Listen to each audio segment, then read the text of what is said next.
Hi అండి. ఈరోజు మనము మిరపకాయ బజ్జీ కర్రీ ఎలా వండుకోవాలో చూద్దాము. చాలా సింపుల్‌గా, ఈజీగా, టేస్టీగా ఎవ్వరైనా ఈజీగా వండేసుకోవచ్చనమాట. మనము పెసర పునుకులు వండుకుంటాం కదా! అదేవిధంగా చాలా ఈజీగా వండేసుకోవచ్చండి. ముందుగా 2 ఎగ్స్ బాయిల్ చేసుకున్నాను. అంటే మన ఇంట్లో ఎంతమంది ఉంటే అంత ఎన్ని ఎగ్స్ వేసుకోవచ్చు. 2 ఎగ్స్ బాయిల్ చేశాననమాట. మనము మిరపకాయ బజ్జీలు కొనుక్కున్నా సరే, మనం ఇంట్లో వేసుకున్నా సరే, ఆ మిరపకాయ బజ్జీలతో కర్రీ వండుకోవచ్చనమాట. చాలా ఈజీగా అయిపోతుంది. మిరపకాయ బజ్జీలు ముక్కలు కట్ చేసుకుందాము. ఉల్లిపాయ ముక్కలు, టమాటా ముక్కలు, ములక్కాడ ముక్కలు కూడా కట్ పెట్టేసుకుందాము. ఇలా మూకుడు పెట్టుకొని ఆయిల్ వేసుకొని, ఒక స్పూన్ జీలకర్ర వేసుకుందాము. ఇక ఒక స్పూన్ జీలకర్ర వేసుకొని, జీలకర్ర చిటపటలు అంటుంది అనగా ఒక 2 పెద్ద సైజు ఆనియన్ కట్ చేసుకున్నాను అనమాట. ఆనియన్స్ ముక్కలు, పచ్చిమిరపకాయ ముక్కలు కూడా వేసుకొని, ఉప్పు వేసుకొని ఆనియన్ మగ్గించుకుందాము. ఆనియన్ ఒక 2 మినిట్స్ ఇలా ఫ్రై చేసుకున్న తర్వాత మనం కట్ చేసుకున్న టమాటా ముక్కలు, ములక్కాడ ముక్కలు కూడా ఒకసారి వేసేసుకుందాము. ఇవి కూడా ఆయిల్లో మగ్గితే బాగుంటుందన్నమాట. ములక్కాడ కూడా పచ్చివాసన లేకుండా ఆయిల్లో మగ్గిపోతుంది, త్వరగా కూడా ఉడికిపోతుంది అనమాట.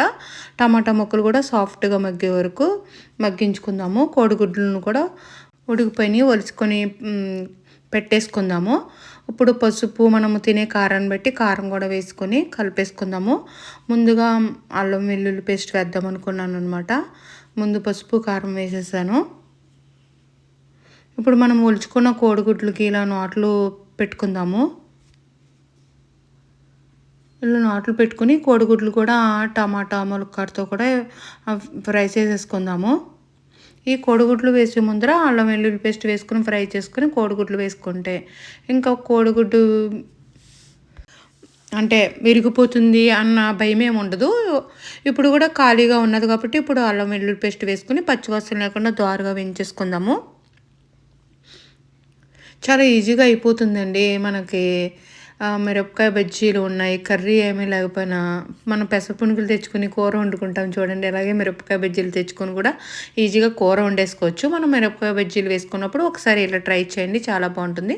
ఇప్పుడు జీలకర్ర పొడి ఒక స్పూను హాఫ్ స్పూన్ జీలకర్ర పొడి, ఒక స్పూను ధనియాల పొడి వేసి కలిపిస్తున్నాను. పించ్ ఆఫ్ ఏమో హోల్ గరం మసాలా పొడి వేసేసి కలిపేసుకుందాము. ఇవన్నీ బాగా కలిపేసుకుని కొంచెం వాటర్ వేసుకుందామండి. ఇప్పుడు ఇందులో మనము ములక్కాడ ఉడికిపోతే సరిపోతుందండి. ఆల్రెడీ ఆయిల్లో మగ్గిపోయింది, చాలా త్వరగానే ఉడికిపోతుంది ములక్కాడ కూడాను. ఒక టీ గ్లాసు వాటర్ వేసుకుందాము. వాటర్ వేసుకొని ఉడికించుకుందాము. ములక్కాడ ఉడికిపోతే చాలు అనమాట. చూడండి, ములక్కాడ విడిపోయింది చూడండి. ములక్కాడ కూడా ఆయిల్లో వేసి మగ్గించడం వలన ములక్కాడ త్వరగానే ఉడికిపోయింది. ఇప్పుడు ఫైనల్గా మనము మిరపకాయ బజ్జీలను కట్ చేసుకున్న మిరపకాయ బజ్జీలను కూడా వేసుకొని కలిపేసుకుందాము. కలిపేసుకుని 2 మినిట్స్ మగ్గించుకుంటే రెడీ అయిపోతుందండి. అంతేనండి. చూడండి ఎంతో టేస్టీ, చాలా ఈజీగా, చాలా రుచిగా మన మిరపకాయ బజ్జీ, కోడిగుడ్లు, టమాటా, ములక్కాడ కర్రీ రెడీ అయిపోయింది. మీరు కూడా ఒకసారి ట్రై చేయండి, సూపర్ ఉంది. మీకు వీలైతే లైక్ చేయండి, షేర్ చేయండి, సబ్స్క్రైబ్ చేయండి. మీరు కూడా ఒకసారి చాలా ఈజీ అయిన ఈ మిరపకాయ బజ్జీ కర్రీ ట్రై చేయండి, సూపర్ ఉంది. బాయ్.